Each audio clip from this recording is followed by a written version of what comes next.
Olá pessoal, aqui começa a nossa primeira videoaula do nosso terceiro bimestre da disciplina de Física. Nessa videoaula de hoje nós vamos falar sobre a óptica. Bem, nós sabemos que as luzes e as manifestações que são associadas a ela, tais como a formação de sombra, as cores dos objetos, as imagens produzidas pelos espelhos e pelas lentes, são estudadas por uma área da física denominada óptica, que nós vamos ver nessa nossa aula de hoje. Bem, mas para falar de luz, saber qual é o conceito de luz, nós precisamos primeiramente lembrar de um conteúdo, de um assunto que a gente viu no último bimestre, no nosso bimestre anterior, chamado ondulatória, ondas. Então, nós vemos aí na nossa imagem o espelho de uma água onde sofreu uma alteração na formação desse espelho dessa água. Se alguém lançar uma pedra sobre um local que contenha água parada, como uma piscina, perceberá a formação de circunferências que serão do ponto onde a pedra atingiu a superfície da água, como a gente está vendo na nossa imagem. Essa perturbação é uma onda, e nesse caso ela ocorre em um meio material que é a água. Enquanto essa água está parada, não se observa nenhuma onda, e por isso é necessário ao menos uma perturbação para que isso aconteça, resultando na formação da onda. Como a gente viu na nossa fotografia anterior, que foram observadas diversas ondas posicionadas fase uma ao lado da outra, fazendo essa conformação na formação do espelho da água. Mas, professora, por que nós estamos falando de ondas se nós vamos falar da luz? Porque na ondulatória, que se retrata da formação da onda, também está relacionada com a luz, com a questão da óptica. E a gente vai começar a ver isso agora por quê. Bem, a luz também pode ser considerada uma onda, mas não uma onda mecânica, porque a onda mecânica ela precisa de um meio para ser produzida, como foi observado na corda e no espelho da água, mas sim uma onda eletromagnética que é gerada pela oscilação de uma carga elétrica. Nós vemos aí a imagem desse lindo sol e nós vemos também que, diferentemente das ondas mecânicas, as ondas eletromagnéticas, elas não necessitam de um meio material para se propagar. Com isso, a luz do sol, que ela é emitida, é um exemplo de uma onda eletromagnética.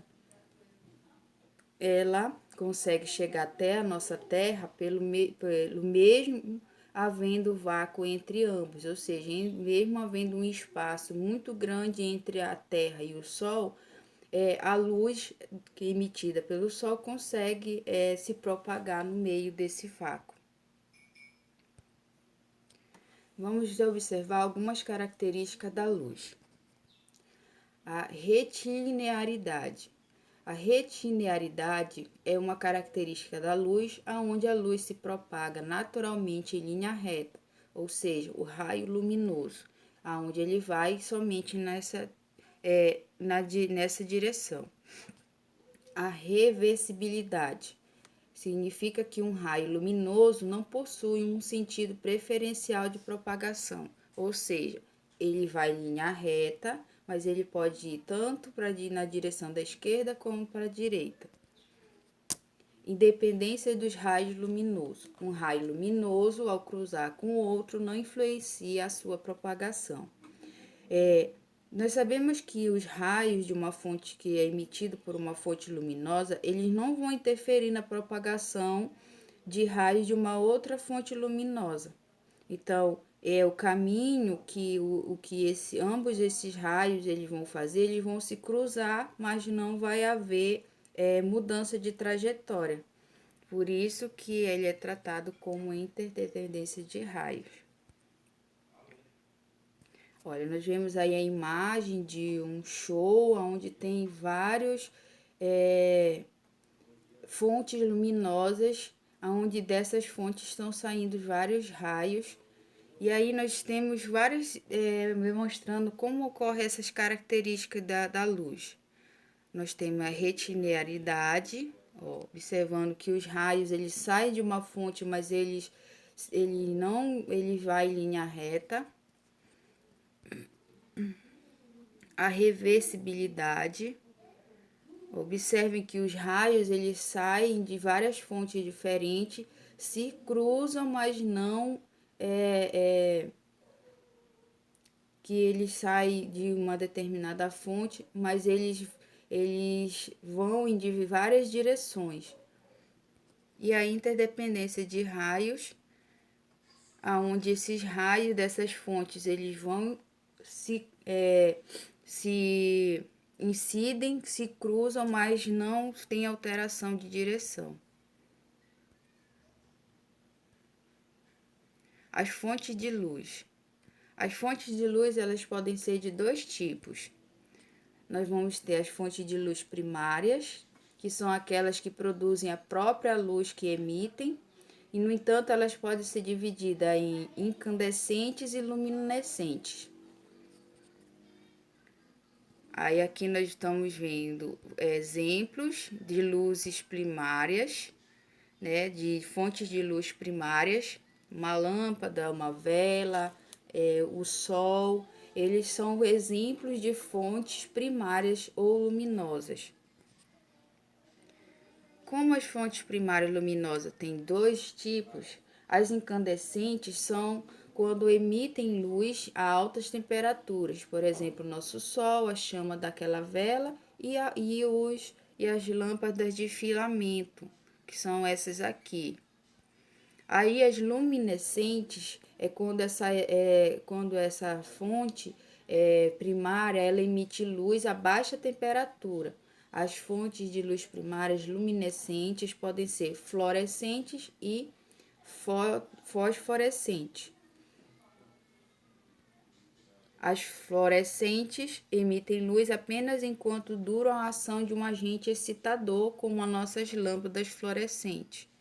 E as lâmpadas fosforescentes, elas emitem luz por um certo tempo, mesmo após ter acessado a ação do excitador. Nessas fontes de luz, a energia radiante ela é proveniente de uma energia potencial química. Por exemplo, interruptores de lâmpadas, ponteiros luminosos de relógio. Aqui nós temos as lâmpadas fluorescentes, que vai ocorrer através da ação de um excitador, ou seja, a descarga elétrica dada pelo interruptor vai fazer com que os agentes químicos que tem aquele pozinho branco dentro da lâmpada fluorescente ocorra uma reação, vai emitindo a luz através daquele produto na lâmpada. E aqui o fosforescente, como o vitrô de um relógio que ilumina no escuro. Nós vamos ter as fontes secundárias ou iluminadas, que são aquelas que refletem a luz que outras fontes emitem, como a Lua, os planetas e aqui uma pessoa com uma lâmpada que vai ser a fonte secundária de luz, porque ela vai receber o raio de luz e vai refletir a luz que o objeto, que a vela está emitindo. Os raios de luz, que vão ser os segmentos de retas que vão ser orientados, que vão representar o sentido da propagação dessa luz e vão auxiliar na construção de imagem em diversos sentidos ópticos. Aí esses raios, eles podem surgir de uma fonte e se propagar em várias direções, como por exemplo, nós temos a fonte, que é uma lâmpada, nós temos aí os raios, né, o raio de luz, e nós vamos ter ali o nosso observador, que o raio de luz vai atingir ele ao ligar o interruptor da lâmpada. Os feixes de luz, que é o conjunto de raios de luz, que eles podem ser de 3 tipos. Nós vamos ter os convergentes, que são raios que eles saem de uma fonte, só que eles a direção deles é diante da incidência dele, ele sai de um ponto mais largo para um ponto mais fixo, para um ponto mais objetivo. Por exemplo, da lupa. Quando nós colocamos a lupa ao sol, os raios eles vão sair todo daquele espaço da lente e se ir numa mesma direção, focando num só lugar, como a gente está vendo aí na nossa animação aí da lupa, com os raios queimando as formiguinhas.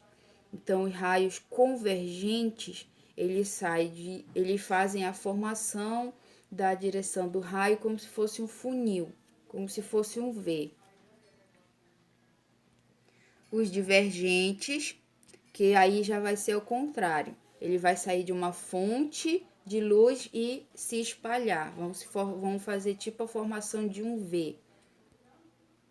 Como a lâmpada uma lâmpada de mesinha, uma luminária de mesa. Ela vai sair do ponto do foco de luz da lâmpada luminária e se espalhar na mesa para fazer a iluminação daquele espaço. O poste de luz tem a mesma formação desses raios divergentes. Os paralelos são os raios que vão numa mesma direção, paralelo um ao lado do outro. Como, por exemplo, os refletores de palco, de show, os raios de luz emitidos por essas fontes são raios do tipo paralelo. A reação dos materiais a essa luz. Dependendo do material sobre o qual um feixe de luz incide, ele poderá percorrer diferentes caminhos. Por esse motivo, os materiais foram classificados por 3 diferentes maneiras quanto à sua transmissão de luz. Nós vamos ter o meio transparente, que é aquele que permite que a luz se propague nele, mantendo o paralelismo dos raios. Observem bem, o meio transparente permite que a luz se propague neles, mantendo o paralelismo dos raios luminosos. Permitem que esses objetos possam ser vistos nitidamente, como, por exemplo, aqui, mostrando um exemplo de como esses raios se mantêm em forma de paralelismo. Nós temos aí uma barreira transparente, nós temos a luz e os raios, da forma como eles chegam a essa parede transparente, eles vão passar da mesma forma sem modificar sua trajetória.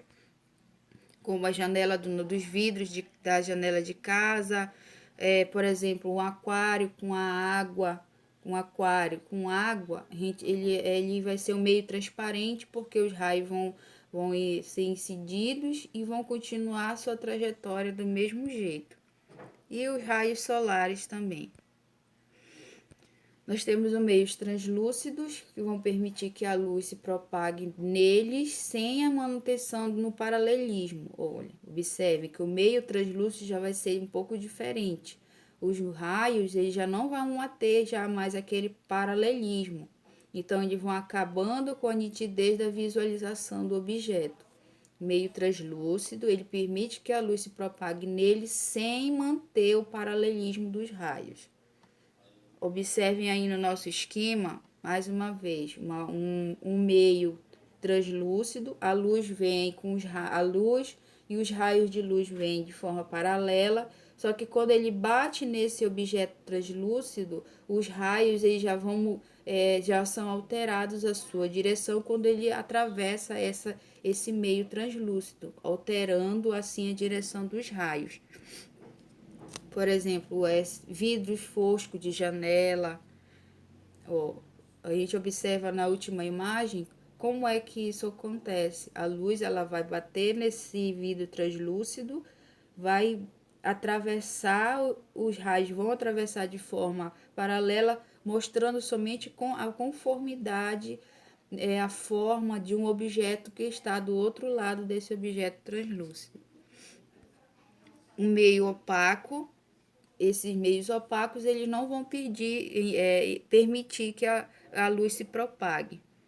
Olha, nós vamos ter aí um meio opaco, um objeto, um meio opaco, um material opaco, a luz vem, mas ela não atravessa para o outro lado, porque ela há um impedimento, como por exemplo as portas da nossa casa com a luz solar, os muros, as paredes, eles são meios opacos.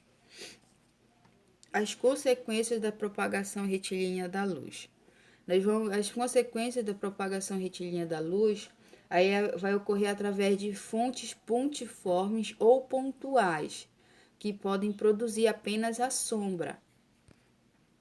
Então, aqui a sombra vai ser, a sombra vai ocorrer quando tiver uma fonte de luz pontual, como a nossa vela, e aí vai haver um obstáculo que vai impedir com que esses raios emitidos por essa fonte de luz que é a vela, que eles sigam a sua trajetória.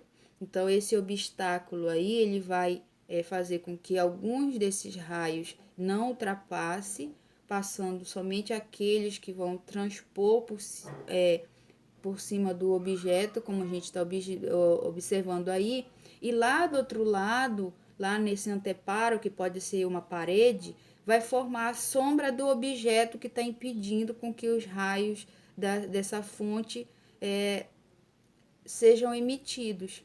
Então, a sombra ela vai ser a formação, vai ser a formação do momento em que uma fonte luminosa tem na sua trajetória um obstáculo opaco, porque a sombra só vai ser formada através de um obstáculo opaco para fazer o surgimento dessa sombra. Nós vamos ter a fonte de luz pontual, um obstáculo e um anteparo.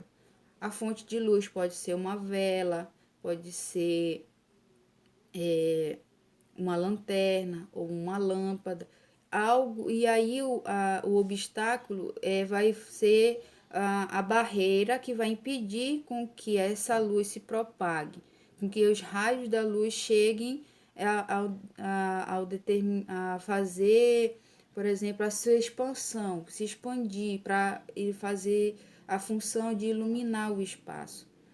É como a gente ficar brincando, por exemplo, numa sala escura, aí liga uma lanterna e as pessoas começam a brincar fazendo bichinho com as mãos. A sua mão vai se tornar um meio opaco. E aí os raios emitidos pelaquela lanterna, eles não vão conseguir passar através da sua mão. Então, eles vão parar na tua mão e o que vai ocorrer? Vai ocorrer a formação da sombra lá na parede, aí formando a imagem do bichinho com o qual você vai estar brincando naquele momento. A velocidade da luz, porque assim como as ondas na ondulatória, as ondas têm velocidade, a luz também vai ter a sua velocidade. Durante muito tempo se pensou que a luz era transmitida instantaneamente de um ponto para outro, ou seja, ela teria uma velocidade infinita. No entanto, nos experimentos que foram realizados principalmente entre os séculos 17 e 19, foram muito úteis na constatação de que, na realidade, a velocidade de propagação da luz é bastante grande, porém, ela é uma velocidade finita, ou seja, ela pode ser medida. Então, o valor da velocidade da luz no vácuo é conhecido pela constante C, equivale aproximadamente, C, aproximadamente 3 vezes 10 elevado a 8 metros por segundo. Transformando isso em metros por segundo, tirando da base 10, vai ser 300 milhões de metros por segundo. E transformando isso daí em quilômetros por hora, vai ser 83,333 quilômetros por hora. Então, a velocidade, o valor da velocidade da luz no vácuo, conhecido em metros por segundo, vai ser 300 milhões de metros por segundo. Ou, se você conseguir calcular, 3 vezes 10 elevado a 8. Por consequência disso, a questão da proveniência da luz do Sol demora cerca de 8 minutos para chegar até a nossa Terra. Isso porque no nosso planeta está localizado, em média, a 150 milhões de quilômetros de distância. E também pela velocidade da luz, como ela é finita, ou seja, ela tem uma determinada velocidade, foi criado a unidade de comprimento ano-luz, que corresponde à distância percorrida pela luz em um ano. Informação essa que é bastante útil na astronomia. Então, a velocidade da luz, por ser finita, foi criada a unidade de comprimento ano-luz, que corresponde à distância percorrida pela luz em um ano. E um ano-luz equivale a 9 quadrilhões de quilômetros. 9 quadrilhões, 460 trilhões, 730 bilhões, 478 milhões, 500 e lá vai cacetada. Então, é 500, quase 9 trilhões, quadrilhões de quilômetros que se representam um ano-luz. E um feixe de luz, ele pode ser monocromático. Um feixe de luz monocromático é quando ele possui apenas uma cor associada a ele. Ou ele pode ser também policromático, quando ele possui várias cores em sua composição. A luz do Sol é um exemplo de policromática. Ela possui uma infinidade de cores em sua composição, as quais podem ser divididas em 7 cores. Aí nós vemos a luz do Sol, ela é considerada uma luz branca. Então, quando ela incide, por exemplo, num prisma, num coisa de vidro, ou até naquele espelho do nosso CD, a gente observa a formação colorida de cores. Então, essas são as cores que são compostas, que estão presentes na luz branca. Por isso que a luz do Sol ela é um feixe de luz policromática. Ela vai ter essa composição de cores. E em questão de velocidade da luz, na propagação dessas cores, ela vai diminuindo do vermelho para o violeta. E aqui termina a nossa aula de hoje. Até a próxima aula. E vai lá no canal, assiste a nossa videoaula de hoje. Vai lá no comentário, coloca o seu nome, não é nome fictício. Se você teve alguma dúvida, algo dentro do nosso conteúdo de hoje, deixa lá no comentário, que quando nós tivermos a nossa aula via Zoom, nós vamos discutir e esclarecer todas as dúvidas, ok? Até a próxima!